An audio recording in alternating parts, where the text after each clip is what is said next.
Hello guys, स्वागत है आप सभी का हमारे टेस्ट फॉर यू क्लासेस में। तो आशा करते हैं आप सभी अच्छे होंगे और आप लोगों का एग्ज़ाम डेट आ चुका है। आप लोग देख सकते हैं अभी तक आप लोगों को इन्फॉर्मेशन मिल भी गया होगा। तो हमने एमसीक्यू आप लोगों को जो भी कराए थे, तो आज से आप लोगों का मैराथन क्लास चलेगा। चलिए ज़्यादा टाइम वेस्ट न करते अपने क्लास को स्टार्ट करते हैं। पहला क्वेश्चन है कि द स्टडी ऑफ एडमिनिस्टर नामक पुस्तक का प्रकाशन हुआ था। तो 1887 में हुआ था। और ज़्यादा डिस्क्राइब नहीं करेंगे क्वेश्चन को, क्योंकि समय आप लोगों के पास इतना कम है। बस आप लोग सरसरी नज़र में देखते चले जाइए। दूसरा क्वेश्चन है कि राष्ट्रीय शिक्षा नीति 1986 में कॉमन कोर में किन राष्ट्रीय मूल्यों को स्थान दिया गया था? लोकतंत्र का, धर्मनिरपेक्षता का, पर्यावरण संरक्षण एवं समिति परिवार का महत्व। तो ये सभी था, इसलिए राइट आंसर हो जाएगा उपर्युक्त सभी। अगला क्वेश्चन है कि मानव संसाधन मंत्रालय का सृजन कब किया गया था? तो देख लेते हैं कि मानव संसाधन का जो सृजन किया गया था वो 1985 में किया गया था। और विश्वविद्यालय अनुदान आयोग की स्थापना हुई थी, तो वो 1953 में किया गया था स्थापना। अगला क्वेश्चन देखते हैं कि विश्वविद्यालय अनुदान आयोग की स्थापना किसकी सिफारिश पर की गई थी? माध्यमिक शिक्षा, राष्ट्रीय शिक्षा नीति, विश्वविद्यालय आयोग या शिक्षा आयोग? तो शिक्षा आयोग आया था 1964 से 66 में। तो अगला क्वेश्चन है कि विश्वविद्यालय अनुदान आयोग की स्थापना किसकी सिफारिश पर की गई थी? माध्यमिक शिक्षा आयोग, राष्ट्रीय शिक्षा नीति 1986 या विश्वविद्यालय शिक्षा आयोग या शिक्षा आयोग? तो विश्वविद्यालय अनुदान आयोग जो कि यूजीसी की स्थापना किया गया था, वो किसके सिफारिश पर किया गया था? विश्वविद्यालय शिक्षा आयोग। यह सारे क्वेश्चन आप लोगों को वीडियो में अपलोड कर दिया गया है, लेकिन रिवीजन के तौर पर मैराथन क्लास आप लोगों को 1 से 2 दिन में कंप्लीट किया जाएगा। ऐसा पूरा हमारा कोशिश रहेगा। चलिए अगला क्वेश्चन देखते हैं। विश्वविद्यालय अनुदान आयोग को संवैधानिक संस्था का रूप कब प्रस्तुत हुआ था? तो कब प्रस्तुत हुआ था? यूजीसी को कब संवैधानिक दर्जा दिया गया था? तो 1954 में, 56 में, 57 में या 61 में? तो 1956 में इसको यूजीसी को संवैधानिक दर्जा मिला था। और यहाँ पे जो है यूजीसी को सिफारिश जो हुआ था वो किसके सिफारिश पर किया गया था? तो वह विश्वविद्यालय शिक्षा आयोग के द्वारा किया गया था। अगला क्वेश्चन है कि राष्ट्रीय शैक्षिक अनुसंधान एवं प्रशिक्षण परिषद की स्थापना कब किया गया था? राष्ट्रीय शैक्षिक अनुसंधान एवं प्रशिक्षण परिषद की स्थापना कब किया गया था?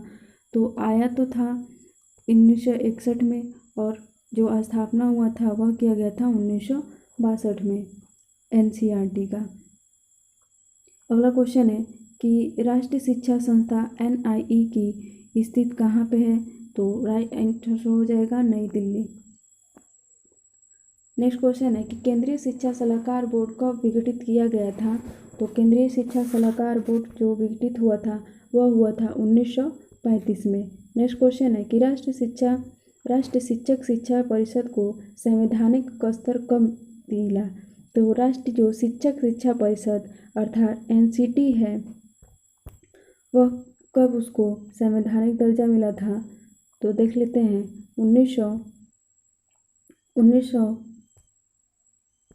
1993 में उसको संवैधानिक दर्जा मिला था। अगला क्वेश्चन है कि केंद्रीय शिक्षा सलाहकार बोर्ड को किस समिति की सिफारिश पर पुनः स्थापित किया गया था? तो केंद्रीय शिक्षा सलाहकार बोर्ड को सिफारिश पे हरटाग है, तो हरटाग समिति के द्वारा किया गया था। अगला क्वेश्चन है अखिल भारतीय प्राथमिक शिक्षा परिषद की स्थापना हुई थी, कब हुई थी? अखिल भारतीय प्राथमिक शिक्षा परिषद की स्थापना कब हुई थी? 1954 में, 1956 में, 1957 में? तो राइट आंसर हो जाएगा 1957 में। नेक्स्ट क्वेश्चन है कि बाल भवन सोसाइटी इंडिया की स्थापना हुई थी 1952 में, 1955 में, 1954 में या 1956 में? तो आप लोग याद रख सकते हैं कि बाल भवन जो आया था वो 55 में आया था, 1955 में। अगला क्वेश्चन देखते हैं कि केवीएस केंद्रीय विद्यालय संगठन की स्थापना कब हुई थी? 1964-66 में या 1963-64 में या 1965 में? तो यहाँ पे राइट आंसर है कि केवीएस का स्थापना हुआ था वह हुआ था 1963 से 64 में। नेक्स्ट क्वेश्चन है कि केंद्रीय माध्यमिक शिक्षा बोर्ड सीबीएसई की स्थापना कब हुई थी? तो सीबीएसई की स्थापना हुई थी, वह हुई थी 1952 ईस्वी में। राइट आंसर हो जाएगा 1952 ईस्वी। अखिल भारतीय माध्यमिक शिक्षा परिषद का पुनर्गठन कब किया गया था? तो अखिल भारतीय माध्यमिक शिक्षा परिषद का पुनर्गठन किया गया था, वह किया गया था 1958 में।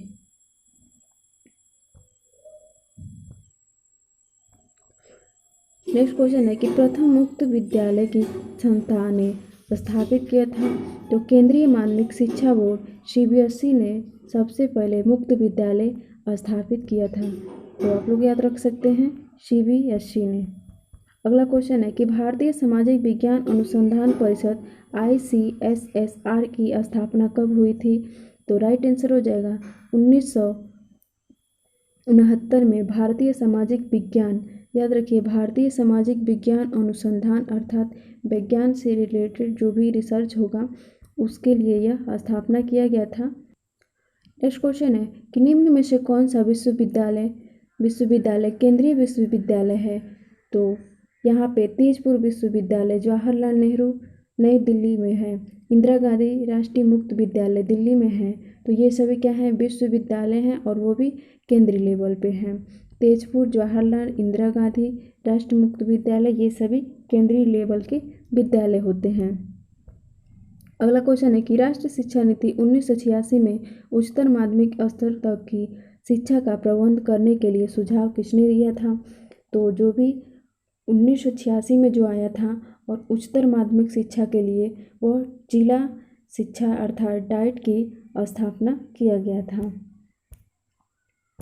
नेक्स्ट क्वेश्चन है कि ऑपरेशन ब्लैक बोर्ड की योजना कब लागू की गई थी?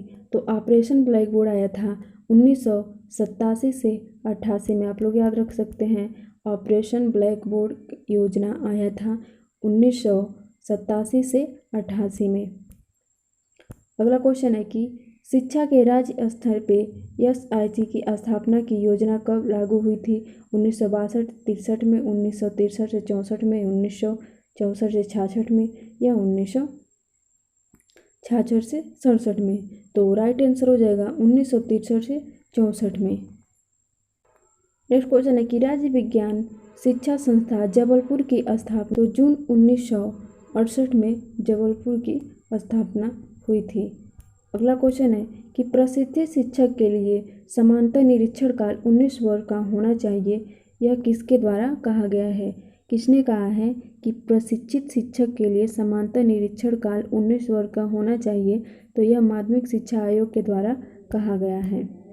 शिक्षक की जवाबदेही पर किसने बल दिया था?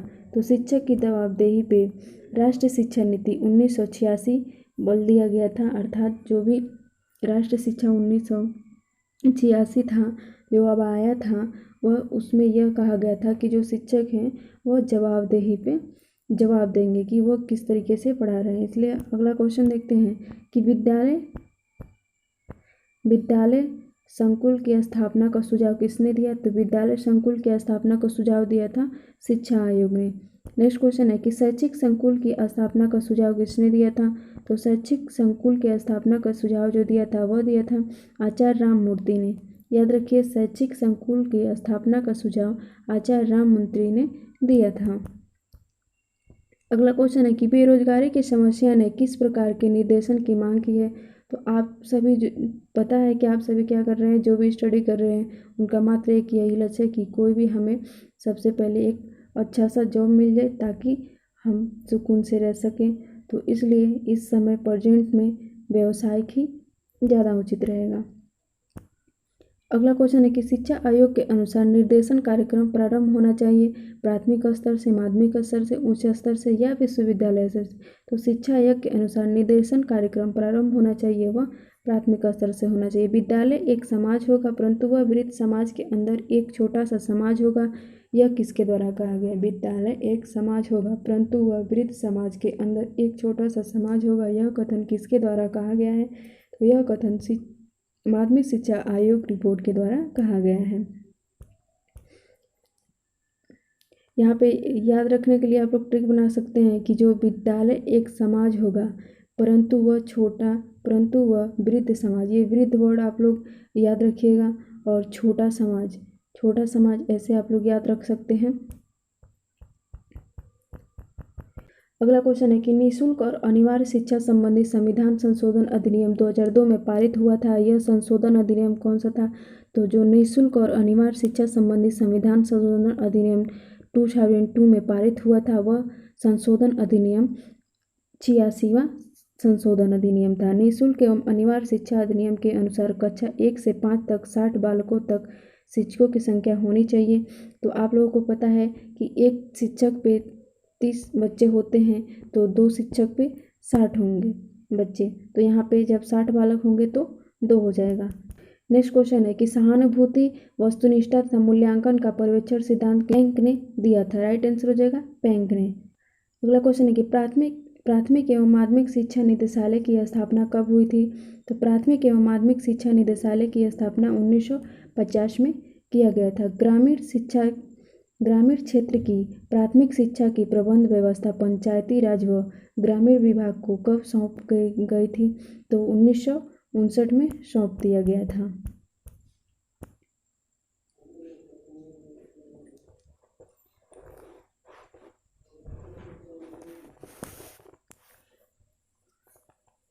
शैक्षिक सुधार कार्यक्रम। अगला क्वेश्चन है कि शैक्षिक सुधार कार्यक्रम तो छात्र की उपस्थिति में वृद्धि करना, पाठ्यक्रम को उन्नत करना, शारीरिक शिक्षा व्यवस्था करना। तो जो भी शैक्षिक सुधार कार्यक्रम है यह सभी के लिए किया जाता है, इसलिए राइट आंसर हो जाएगा उपर्युक्त सभी। अगला क्वेश्चन है कि शिक्षा में गुणवत्ता लाने के लिए प्राथमिक एवं माध्यमिक शिक्षा निदेशालय का विभाजन कब किया गया था? तो शिक्षा में गुणवत्ता लाने के लिए प्राथमिक और माध्यमिक शिक्षा निदेशालय का विभाजन 1995 में किया गया था। अगला क्वेश्चन है कि प्रारंभिक व माध्यमिक शिक्षा निदेशालय की स्थापना कब हुई थी? तो 50 में हुआ था, 1950 में हुआ था। नेक्स्ट क्वेश्चन है कि भारतीय शिक्षा आयोग का गठन कब हुआ था? तो भारतीय शिक्षा आयोग का गठन 3 फरवरी 1882 में किया गया था। 3 फरवरी 1882 में भारतीय शिक्षा आयोग आया था या उसका गठन किया गया था। याद रखिएगा 3 फरवरी 1882 भारतीय शिक्षा आयोग। अगला क्वेश्चन है कि हंटर आयोग के अध्यक्ष थे? तो सर विलियम हंटर थे। भारतीय शिक्षा आयोग के सदस्य थे? तो भारतीय शिक्षा आयोग को में जो सदस्यों की संख्या थी वो 20 थी। माध्यमिक शिक्षा आयोग ने 14 अध्यायों की रिपोर्ट कब प्रस्तुत किया था? तो माध्यमिक शिक्षा आयोग ने 28 अगस्त 1953 में 14 अध्यायों की रिपोर्ट प्रस्तुत की थी। माध्यमिक शिक्षा आयोग ने 14 अध्यायों की रिपोर्ट प्रस्तुत किया था, वह 28 अगस्त 1953 में किया था। अगला क्वेश्चन है कि मुदालियर कमीशन का कार्यक्षेत्र क्या है? मुदालियर कमीशन का कार्यक्षेत्र क्या है? तो माध्यमिक शिक्षा, प्राथमिक शिक्षा, उच्च शिक्षा या संपूर्ण शिक्षा। तो जो मुदालियर आयोग है इसी को हम लोग माध्यमिक, इसलिए राइट आंसर हो जाएगा माध्यमिक शिक्षा आयोग। माध्यमिक शिक्षा आयोग की नियुक्ति कब की गई थी? तो माध्यमिक शिक्षा आयोग की नियुक्ति 1952 में किया गया था। अगला क्वेश्चन है कि शैक्षिक पर्यवेक्षण के प्रकार हैं सुधारात्मक, वैज्ञानिक, नेतृत्व। तो यह सभी क्या है? शैक्षिक पर्यवेक्षण के ही प्रकार हैं।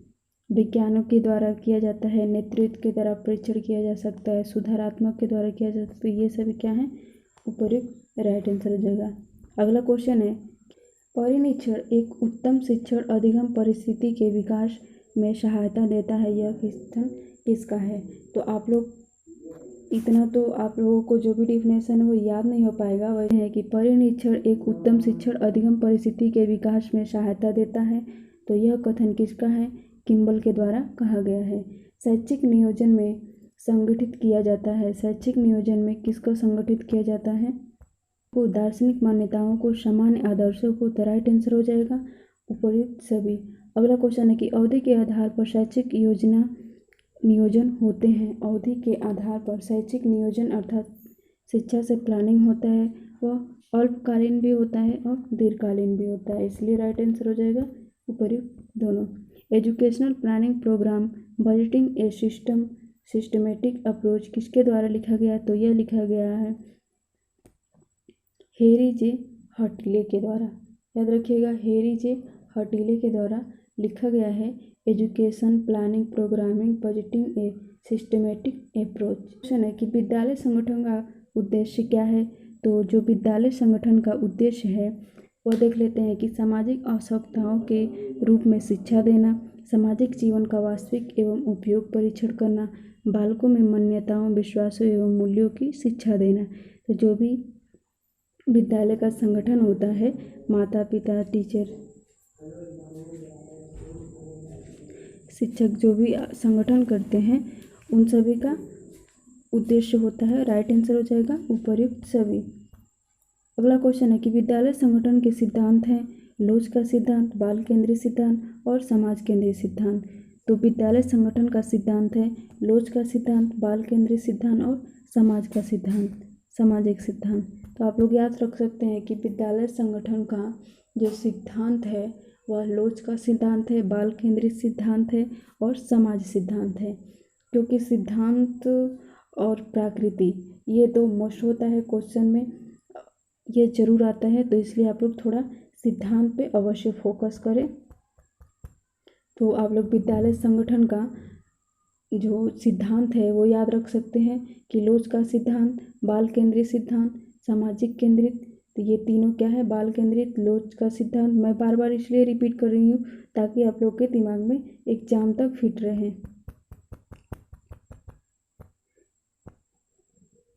अगला क्वेश्चन है कि विद्यालय संगठन का स्वरूप क्या है, तो स्वरूप में यह एक सामाजिक गतिविधि है, यह लोचशील होती है, समय के साथ बढ़ती रहती है, यह सभी क्या है इसके स्वरूप हो जाएंगे।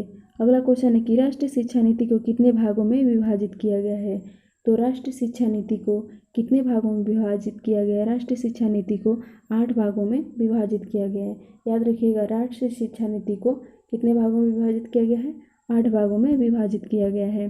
अगला क्वेश्चन है कि वर्तमान शिक्षा नीति का पैटर्न में स्कूली शिक्षा को कितने स्तर के किया गया है, तो 15 साल के लिए किया गया, अर्थात 15 साल में स्कूली शिक्षा आपका 10th तक कंप्लीट हो जाएगा। अगला क्वेश्चन है कि भारत में प्रथम मुक्त विश्वविद्यालय की स्थापना की गई थी, तो भारत में आपके इंडिया में पहला जो मुक्त विश्वविद्यालय था वह स्थापना किया गया था, वह कहाँ किया गया था, आंध्र प्रदेश में हुआ था। अगला क्वेश्चन है कि राष्ट्रीय शिक्षा नीति 1986 में महत्वपूर्ण कदम क्या लिया गया, कि नवोदय विद्यालय होना चाहिए, विद्यालय संकुल होना चाहिए, सर्व शिक्षा विद्यालय होना चाहिए। तो ये सभी राष्ट्रीय शिक्षा नीति 1986 में महत्वपूर्ण कदम लिया गया था। उसी समय 1986 में नवोदय विद्यालय आया था, सर्व शिक्षा अभियान की भी बात की गई थी और विद्यालय संकुल भी होना चाहिए। अगला क्वेश्चन है कि नवोदय विद्यालय में किस कक्षा में प्रवेश लिया जा सकता है, तो सभी को पता है कि 6 क्लास से प्रवेश लिया जाता है। अगला क्वेश्चन है कि राष्ट्रीय शिक्षा नीति में प्राथमिक शिक्षा के सुझाव किसने दिया, तो राष्ट्रीय शिक्षा नीति में प्राथमिक शिक्षा के सुझाव जो थे 14 वर्ष तक के बालकों की समान प्रवेश एवं समान अवधि की होना चाहिए, संज्ञानात्मक अधिगम में वृद्धि होना चाहिए, कौशल एवं प्रशिक्षण दिया जाना चाहिए। तो राइट आंसर हो जाएगा उपर्युक्त सभी।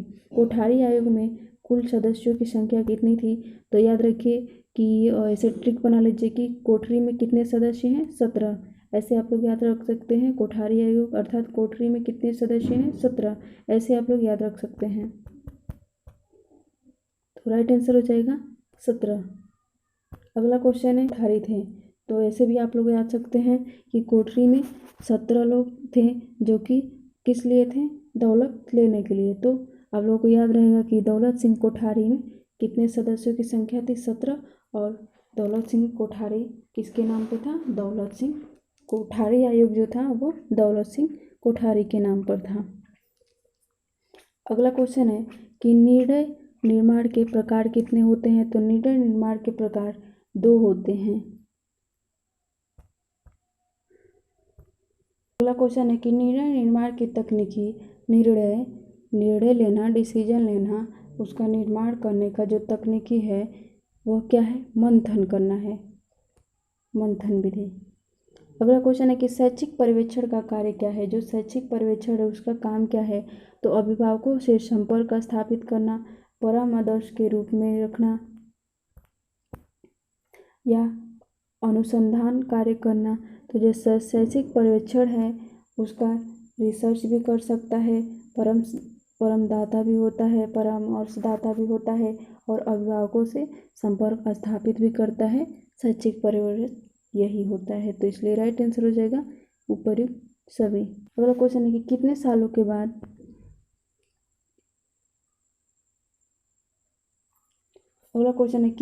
के बाद स्कूल शिक्षा से लेकर उच्च शिक्षा में बदलाव किया गया है। तो स्कूली शिक्षा से लेकर और उच्च शिक्षा तक 34 साल बाद किया गया है बदलाव। अगला क्वेश्चन है कि मानव संसाधन विकास मंत्रालय MHRD का नया नाम क्या है। तो MHRD का नया नाम हो चुका है शिक्षा मंत्रालय। The great living Chola temple यह यूनेस्को की विश्व धरोहर स्थल कहाँ है। तो the great living Chola temple Tamil Nadu में स्थित है और यह यूनेस्को का धरोहर है। अगला क्वेश्चन है कि उच्च शिक्षा संस्थानों की राष्ट्रीय परिषद NCHER की गठन कब किया गया था। तो 1911 में किया गया था। अगला क्वेश्चन है कि NCHER की गठन किया गया था। तो प्रो एस पाल समिति, सैम पित्रोदा समिति, इन दोनों के द्वारा NCHER की सिफारिश पर गठित किया गया था। अगला क्वेश्चन है कि NCERT की स्थापना कहाँ हुई थी और कब हुई थी। तो नई दिल्ली में NCERT की स्थापना 1961 में किया गया था। अगला क्वेश्चन है कि राष्ट्रीय शैक्षिक अनुसंधान एवं प्रशिक्षण परिषद का उद्देश्य क्या है। तो शिक्षा में गुणवत्ता लाना। अगला क्वेश्चन है कि राष्ट्रीय शैक्षिक अनुसंधान और प्रशिक्षण परिषद के अध्यक्ष कौन है। तो राष्ट्रीय शैक्षिक अनुसंधान और प्रशिक्षण परिषद के अध्यक्ष हैं वह ऋषिकेश सेनापति हैं। नेक्स्ट क्वेश्चन है कि मानव संसाधन मंत्रालय ने डॉक्टर ऋषिकेश सेनापति को NCERT का नया डायरेक्टर कब बनाया था। अर्थात जो ऋषिकेश सेनापति हैं वह NCERT के नया डायरेक्टर 17 नवंबर 2015 को बने थे। मुख्यालय भोपाल में, गुजरात में, उत्तर प्रदेश में या नई दिल्ली में। तो NCERT का मुख्यालय नई दिल्ली में है। अगला क्वेश्चन है कि राज्य शैक्षिक अनुसंधान और परीक्षण परिषद SCERT का गठन किया गया है। तो राज्य में शिक्षा के क्षेत्र में सुधार लाने के लिए किया गया है। राज्य शैक्षिक अनुसंधान और प्रशिक्षण परिषद SCERT की स्थापना कब की गई थी। तो SCERT की स्थापना 1988 में किया गया था, 88 में। अगला क्वेश्चन है कि कॉलेज ऑफ स्कूल शिक्षा कब स्थापित की गई थी। तो कॉलेज ऑफ स्कूल शिक्षा 1954 में स्थापित किया गया था, 1954। SEE को NCERT का पैटर्न पर SER के रूप में पुनर्गठन किया गया था। तो यह किया गया था 1984 में। NCERT के कार्य क्या हैं। तो NCERT जो है वह क्या करता है कि शिक्षा के क्षेत्र में अनुसंधान व क्रियात्मक अनुसंधान करता है और मतलब कि रिसर्च करता है और उच्च शिक्षा में सुधार करता है। प्राइमरी लेवल पे और प्राइमरी लेवल को भी ये पुस्तकें वगैरह पाठ्यक्रम उसका भी ये निर्माण करता है और तकनीकी शिक्षा में भी जो भी डिजिटलाइजेशन है वगैरह इन सबों पे भी ध्यान देता है। तो इस तरीके से उपर्युक्त सभी राइट आंसर हो जाएगा। यह तीनों ही हो जाएगा, ये पे नहीं है इसलिए ये रॉन्ग हो जाएगा। अगला क्वेश्चन है कि SCERT के कार्य क्या हैं। तो जिस तरीके से NCERT है उसी तरीके से SCERT भी है, लेकिन बस यह केवल अपने राज्य में ही वर्क करता है। अगला क्वेश्चन है कि जिला शिक्षा और प्रशिक्षण संस्थान डाइट के प्रमुख कार्य क्या हैं। तो डाइट का जो कार्य है वह देख लेते क्या है कि प्राथमिक एवं उच्च प्राथमिक विद्यालय, अनौपचारिक एवं प्रौढ़ शिक्षा के कार्यक्रम, पाठ्यक्रम तथा कार्य अनुभव का मूल्यांकन करना। दूसरा ऑप्शन है कि विद्यालय संकुलन तथा जिला परिषदों को शैक्षिक सहायता प्रदान करना। तीसरा ऑप्शन है कि शिक्षकों के लिए विभिन्न विषयों के लिए उपलब्धि निदानात्मक तथा उपचारात्मक परीक्षण तैयार करना तथा आदर्श प्रश्न पत्र तैयार करना। तो ये सभी क्या है, शिक्षकों का भी और पाठ्यक्रम पे भी ध्यान देता है और प्राइमरी लेवल पे भी ध्यान देता है और प्रौढ़ शिक्षा के भी पाठ्यक्रम पे ध्यान देता है। ये सभी डाइट के कार्य होते हैं। अगला क्वेश्चन है कि जिला शिक्षा एवं प्रशिक्षण संस्थान और को कौन सा संगठन नहीं है। तो सेवारत शिक्षक प्रशिक्षण एवं प्रसार सेवा, सेवारत पूर्व प्राथमिक शिक्षक प्रशिक्षण, प्रौद्योगिकी शिक्षा और ब्लॉक संस्थान केंद्र। तो जो ब्लॉक है, संस्थान केंद्र है, वह डाइट का वर्क नहीं होता है, इसलिए क्वेश्चन में नहीं ब्लॉक शिक्षा केंद्र। अगला क्वेश्चन है कि जिला शिक्षा एवं प्रशिक्षण संस्थान का प्रमुख उद्देश्य क्या है।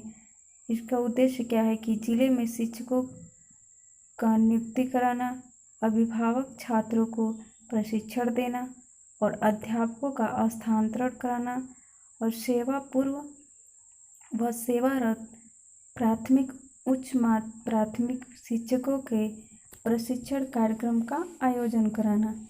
तो यह सभी जो सेवा पूर्व व सेवारत प्राथमिक उच्च प्राथमिक शिक्षकों के जो ट्रेनिंग और कार्यक्रम है, ये इसका जैसे जो ट्रेनिंग में है और जो आने वाले हैं, इन दोनों, ये जो सेवा पूर्व लिखा है और सेवारत, इसका अर्थ यह होता है कि अभी जो जिस लोगों को ट्रेनिंग नहीं मिला अभी, जैसे भी आप लोग हो गए, और जो सेवारत जो अभी टीचर जो ज्वाइनिंग कर चुके हैं, जो अभी शिक्षा दे रहे हैं, उन लोगों के लिए प्राथमिक एवं प्राथमिक शिक्षकों के प्रशिक्षण कार्यक्रम का आयोजन कराता है।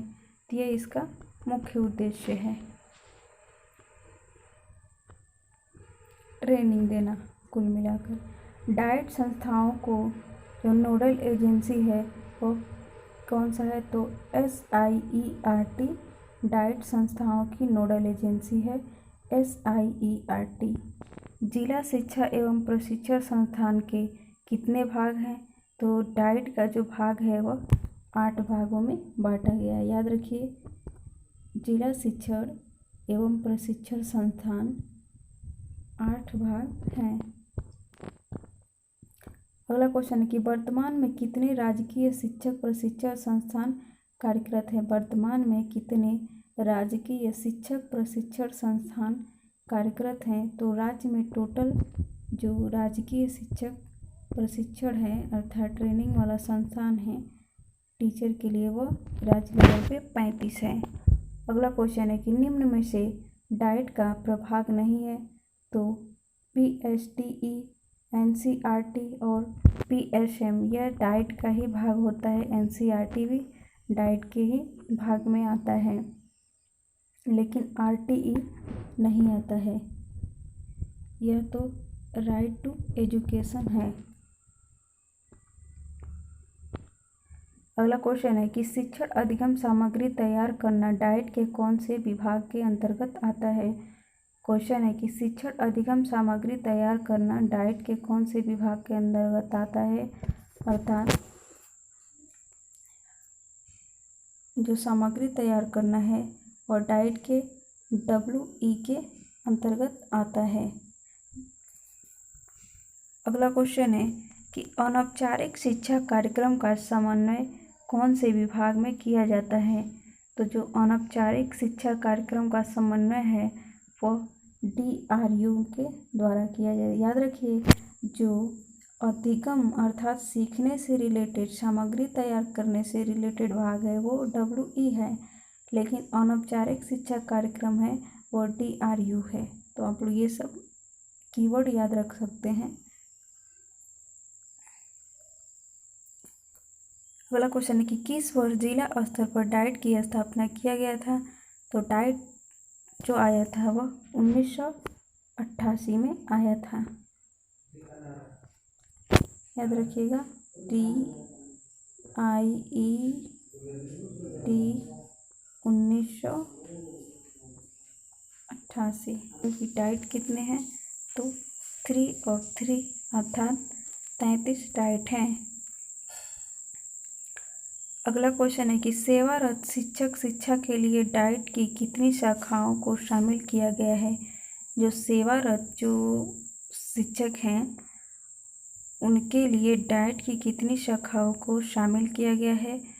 तो उनके लिए डाइट की जो शाखा है वह 6 है और जो 2 शाखा है वह उन शिक्षकों के लिए नहीं है। और टोटल शाखा कितने हैं डाइट के, तो हमें बताया आप लोगों को कि 8 प्रकार के। अगला है कि स्कूल मैपिंग का काम डाइट का कौन सा विभाग करता है। तो स्कूल मैपिंग है वह P&M करता है।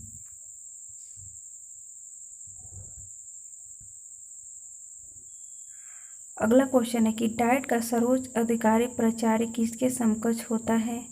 समकक्ष होता है CEO। अगला क्वेश्चन है कि राष्ट्रीय मुक्त विद्यालय की स्थापना कब की गई थी। राष्ट्रीय मुक्त विद्यालय की स्थापना जो भारत में किया गया था वो आंध्र प्रदेश में किया गया था और राष्ट्रीय मुक्त विद्यालय की स्थापना किया गया था 1989 में। याद रखिएगा 1989 में। अगला क्वेश्चन है कि दिल्ली में इंदिरा गांधी राष्ट्रीय मुक्त विश्वविद्यालय की स्थापना कब हुई थी। जो दिल्ली में है वह इंदिरा गांधी जो दिल्ली में विश्वविद्यालय है वह 1985 में हुआ था। 1985 में। अगला क्वेश्चन है कि शैक्षिक प्रबंधन एक प्रक्रिया है जिसका संबंध ऐसी व्यवस्था करने से है जिसमें संपूर्ण शैक्षिक कार्यक्रम सफलतापूर्वक व्यावहारिक रूप से संपन्न हो सके। यह परिभाषा किसने दिया। तो यह JB सीयर्स के द्वारा दिया गया है। शैक्षिक प्रबंधन एक प्रक्रिया है जिसका संबंध ऐसी व्यवस्था करने से है जिसमें संपूर्ण शैक्षिक कार्यक्रम सफलतापूर्वक व्यावहारिक रूप से संपन्न हो सके। अगला परिभाषा देखते हैं कि सामान्य उद्देश्यों की प्राप्ति के लिए प्रत्येक मानवीय संस्था को ही शैक्षिक प्रबंधन कहा जाता है। समान उद्देश्यों की प्राप्ति के लिए प्रत्येक मानवीय संस्था को ही शैक्षिक प्रबंधन कहा जाता है। यह कथन किसका है, तो JD मनी के द्वारा कहा गया है। आप लोग ऐसे याद रख सकते हैं कि समान उद्देश्यों की प्राप्ति के लिए, जहाँ पे सामान्य वर्ड है वहाँ पे JD मनी आप लोग टिक कर सकते हैं। नेक्स्ट है कि शैक्षिक प्रबंधन के संबंध में असत्य है। तो शैक्षिक प्रबंधन अमूर्त होता है।